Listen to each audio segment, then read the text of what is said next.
Hello friends, welcome back. Week 2 recap is happening right now. So we're so glad we have this bright sunny morning to record for you today. And just as a kind of a preface to the movements today, I just always want to remind people to take the movements really slowly. Really monitor how good you feel in your feet and your base. Most of the movements we do have soft knees. We never want to have locked knees. Anytime we're in any standing shape, we want to have soft knees. It's a way to feel the earth and feel the work coming up from the base, from the legs and the belly, because we want to create movements that are integrated. So that's just kind of a preface for all of these movements. And so as we work today, we did add some more complexity to our movements this week. And so the slower you go, the more you'll be able to get the articulation and integration of these movements down. So it's not about speed or quantity. And then as a general rule with all of these movements, you'll do 3 sets, 10 to 15 repetitions. And again, you'll want to kind of push your edge a little bit. If you feel like you've done 10 and you're not really working that hard, go to 12 or maybe 13, maybe 15. And if you feel like, you want to do more, you can, but 15 is usually plenty. So that's the general rule for all the movements today. So thank you for joining me, and let's get going. Okay, here we go. So let's start with the 2 leg movements.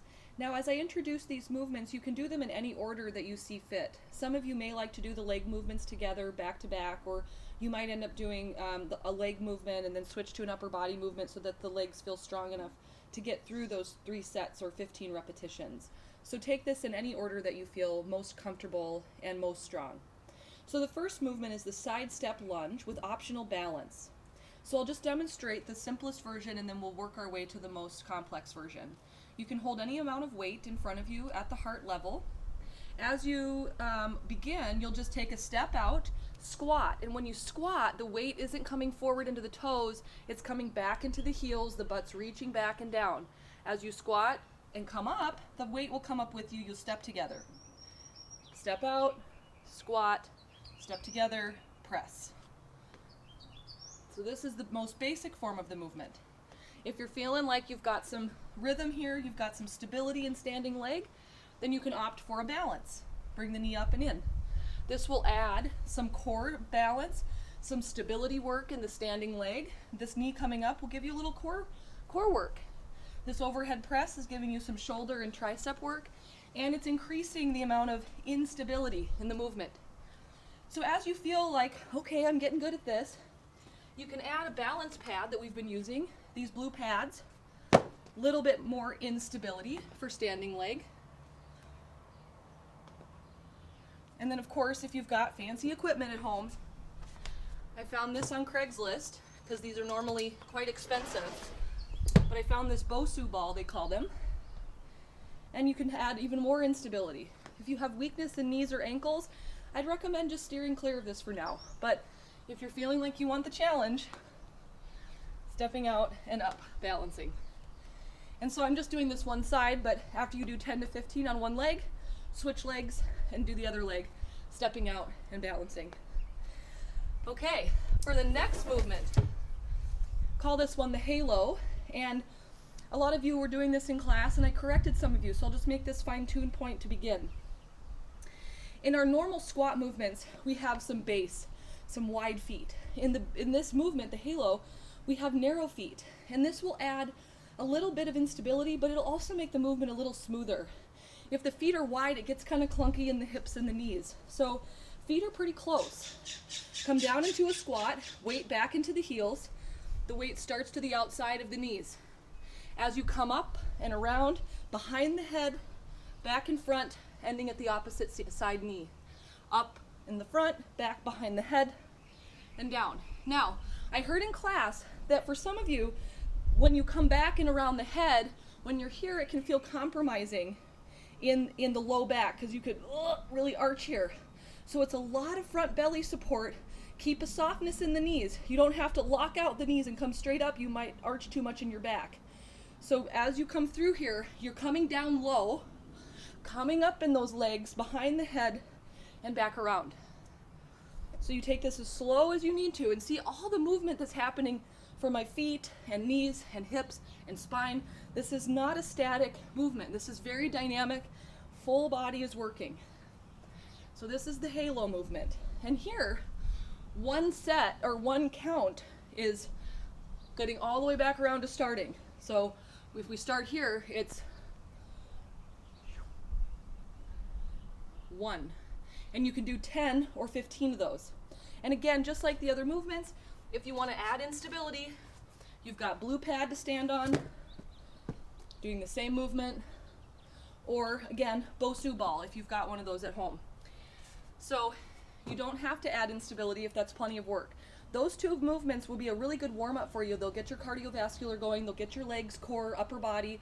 You'll be ready to do any other movement after those two. So then, after we do those leg movements, let's move into some upper body work.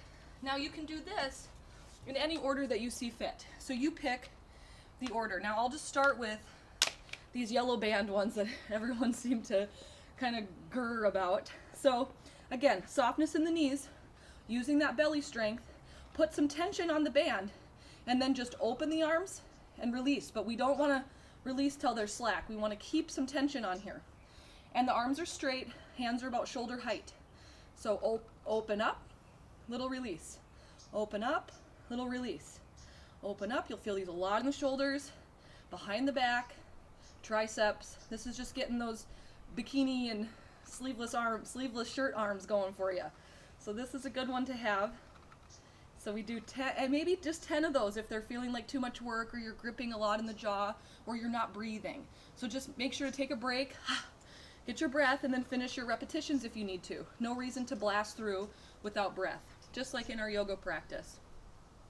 So after you've done 10, maybe 15 of those, you'll find your other resistance band and work the back body and the biceps, doing this row movement. So you'll stand on your resistance band and adding as much tension as you need by widening the feet. Soft knees, hinging forward a little bit. So I'll show you from the side. It's easier to see. So a lot of you are kind of upright here doing this. And this is okay. It's just not going to get the back as well as if you're kind of a little bit of lean over. You're hinged at the hips, the knees are bent.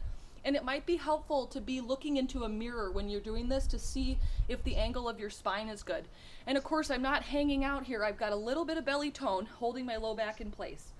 And then it's just drawing the elbows up and back. Up and back. Slow release and slow pull.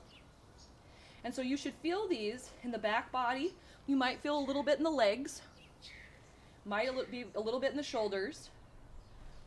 So this is, again, 10 to 15 repetitions. Rowing. And then when you're done, coming off of there.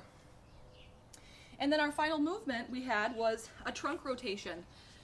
I don't have a beam out here, but I'll just show you with my arms, my imaginary resistance band here. If you have a beam or a pole at your house, you would just loop the resistance band, hook it around the beam, bring it through so that you've got a nice little loop of this resistance band there. Hang on to one side with both hands. Again, softness in the knees, a little bend in the knees because you really want to focus on the trunk. It's easy in this movement to just move the shoulders. This is easy. We can all do this all day long. What we want to do is have the arms receive the movement from the trunk. So soft knees, feel that belly engage, rotate toward the pole or post, whatever you've got, and then as you rotate back, really pull from that trunk and make this movement all about the trunk.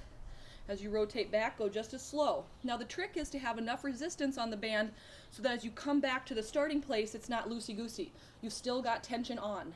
So it's just this trunk rotation all the way around. You notice my trunk is moving with me. It's not static. If I'm not using my trunk, the movement just looks like this, and just my shoulders are moving.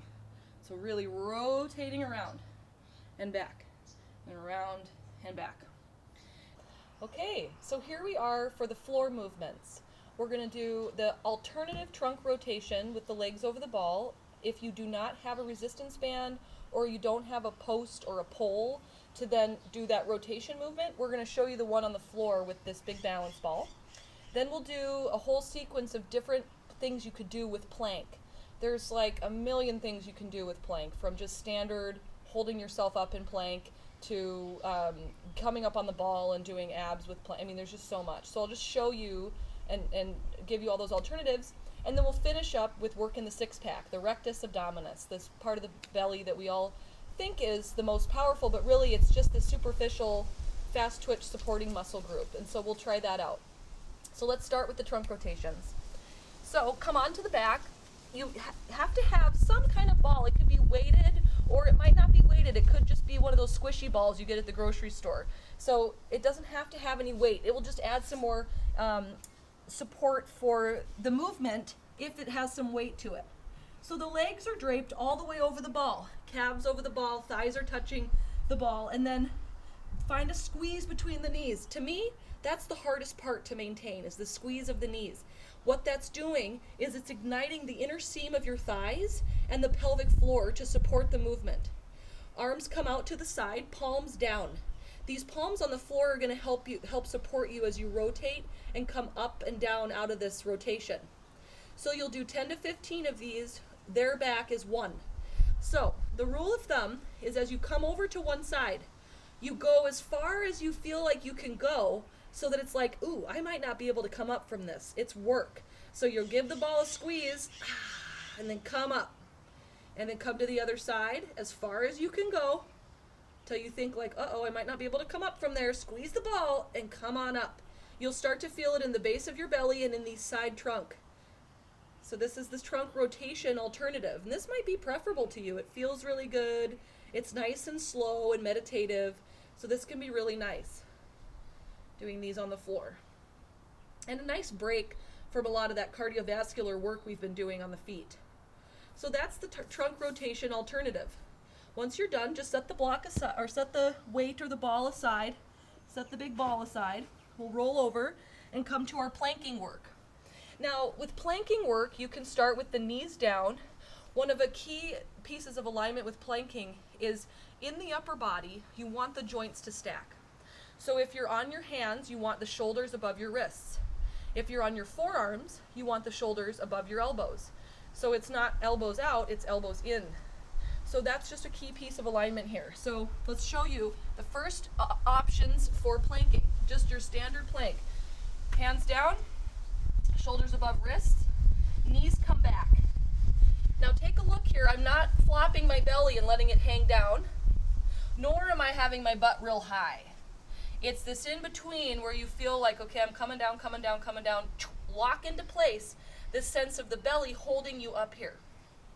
So once you get to this place, you can just hold and just be here. Maybe 30 seconds, set a timer, maybe a minute. You just kind of choose how much time feels appropriate. If you feel like you're bored or you want to try something else, just try a little micro bend of the elbow, coming up and down. Elbows point back to get the triceps a little bit more than you would the chest. So this is the Yogi push-up tricep work. Now if you're feeling like, okay, I want to try with my toes tucked under. Tuck those toes under, lift those knees, and find a sense of work in the belly. Now my butt's not high like a down dog, nor is it sagging. This is a common thing, the back sag. So really pull yourself up. Use those legs and belly. The majority of the work is coming from legs and belly engaging. You can be right here, 30 seconds to a minute. If you're kind of bored, maybe elbow bend, elbow bend. Taking breaks as you need. So the next movements I'm going to show you with planking are some ways to, I don't know, make it more interesting. Or as I say in class, make it more fun.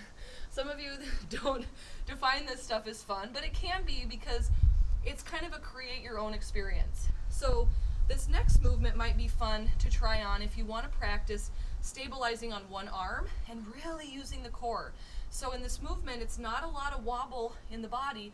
We're trying to keep the body stable as we do this row movement in the arms. So I'm not coming over like this and wobbling. I'm really trying to keep myself steady as I lift one elbow, then the other. Big belly work to do this. Legs and belly. Yeah, so that's one alternative. Then, if you really want to get a sense of how much the legs and belly are involved in your plank, adding a little bit of instability underneath the toes can be a great way to get those legs and belly to really start firing up. So your toes might come on this balance pad just to feel that little bit of wobble back there. Really light up the legs and belly. You can do these. You can do these. Woof, a lot harder on the pad. Or, as some of you were getting kind of bold in the class, we got our toes up on the ball. So this ball can be, it can be dangerous for some if you're not careful. So let's try like a nice, easy way to mount up on this thing. So coming from your hands and knees, bring one shin up on here. But the top of your back foot can wrap around the back so that you have that kind of secure leg back there.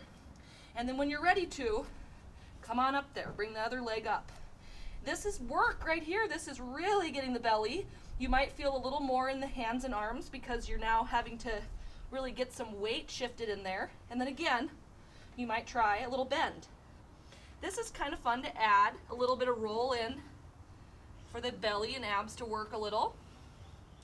And then to increase the severity of instability, just walk the ball back. So now we're on less of a surface area, tops of feet.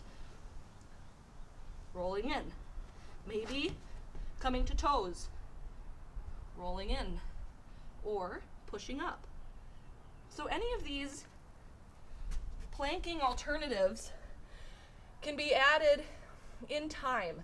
It might be that you just want to hold in plank for a while and really test the stability of your joints and bones. That's perfect. If you want to really test the legs and belly, create instability in the below body, and then you'll really feel how much work those legs and belly can do for you there. And then as I said before, if your wrists, elbows, or shoulders are compromised at all, you can do any of these movements from the forearms, with the exception of toes on the ball, because the angle would be too steep. From your forearms and up and back here, it might be a little too steep. So I would recommend, if you're on forearms, bring the toes on the pad instead. And then you'll just hold in your plank, maybe draw knees up into belly and find that kind of mountain climber thing, or whatever feels like it's interesting and working. So that's the planking kind of planking play, if you will. So ask questions if you have questions about any of that, or fine-tuning things that you would like to know about. Yeah, and so now let's just kind of round it out and get our rectus abdominis, our six-pack little movements. And these are very small movements that pack a punch. So what you'll need is perhaps a little bit of weight. And if you have a Bosu ball and a big ball at home, they can be a nice addition for some more stretch in the front of the abs. The work we did last week, let me just remind you of what I said. The work we did last week in the deep belly, that is your real power center. That is where all of your sustained long-term power and energy comes from, is that deep belly, doing those dead bug movements and that breath work in the deep, deep abdominal core. Now in this six-pack, this more superficial muscle, it's kind of the glamour muscle, and it's more of like your fast twitch response muscle group. So if you're walking across a crosswalk in Sacramento, and this often happens, and a bicycle or a car starts blasting through the intersection, you might have more of a quick response, and that's the muscle group that's going to fire to help you move and get out of the way. I mean, the core is in there too, but just think about the rectus as more of this kind of helper. It's not really the central core of your strength. So, but this is nice stuff to do because it's got a little burn to it, and you can add it to the deep belly core movement as a place to get the whole of the stomach working. Okay, so let's do this thing. So we'll come onto the back. Start with the feet on the floor at first. No weight. We don't need weight. If you find that you're using a lot of your neck and chin in the movement, then just start with hands behind the head. Elbows can be out or in. I kind of like them out. And then the movement isn't to curl. We're not curling in. We're lifting. So we find this sense of lift straight up to the sky. Lift straight up. Lift. And then, if you want to add what I call the roll out of bed movement, imagine you're rolling out of bed and then lifting from there. Rolling out of bed, lifting. Rolling out of bed, lifting. And you can even add the center in between. lift, center. So this is a really nice thing to do. And with these ab movements, you know, you can do quite a bit. They're a pretty sustainable muscle group. So 15 to 25. And you know, this would be 1, going each direction. Now, if you want to add just a little something, like one girl said in class this week, it's kind of a little goal, like an aim, like you're just going to press this little bit of weight up to the sky. If the neck feels okay to do this, you can just lift straight up with this little bit of weight. Straight up. Lifting up and lowering. Lifting up and lowering. You might even come to the side, lift, center, to the side, lift. To add a little bit more, knees can lift. To the side, to the center, to the side. You can just kind of have some fun here, playing. Now, that's about it. You'll start to feel some burn in your abdominals. I saw some of you doing these bicycle ones where you kind of draw in and do this movement. I find that I use a lot of my legs and hip flexors to do that leg work, so I just kind of like to keep my legs static so that I can really focus on isolating in here. So that's stuff to do on the floor if you don't have all this fancy equipment at home. If you do have some fancy equipment, the benefit of having something like a Bosu ball for this, especially for this rectus, is if we tighten, all it does is kind of make us hunch a little bit more. So what this Bosu can do is give you this nice expansion and stretch of the front so that you get the full range of motion at the front of the belly. It's not just crunching in. You get to open up. So from here, you can have hands on chest, hands behind ears, whatever. Same rules apply. You lift up, straight to the sky. Come up, straight up. Straight up. You might have a weight, adding a little, or a weight here on the chest, but it's not curling in. It's coming up and then lifting up. And you could do the roll out of bed, to the sides. And all the while I'm on here, I'm balancing. So I'm, kind of working the entire time. I'm rolling around this surface. If you're not careful, you can just kind of tip off of this thing. So, this is great equipment to have. These Bosu balls are not cheap, but I found mine on Craigslist for a deal. So you might take a look if you're wanting to have some more equipment around the house. So that's it. That's your week 2 workout. It's fully packed. A little bit more brain work in the legs and the abs, but again, small, slow movements at first.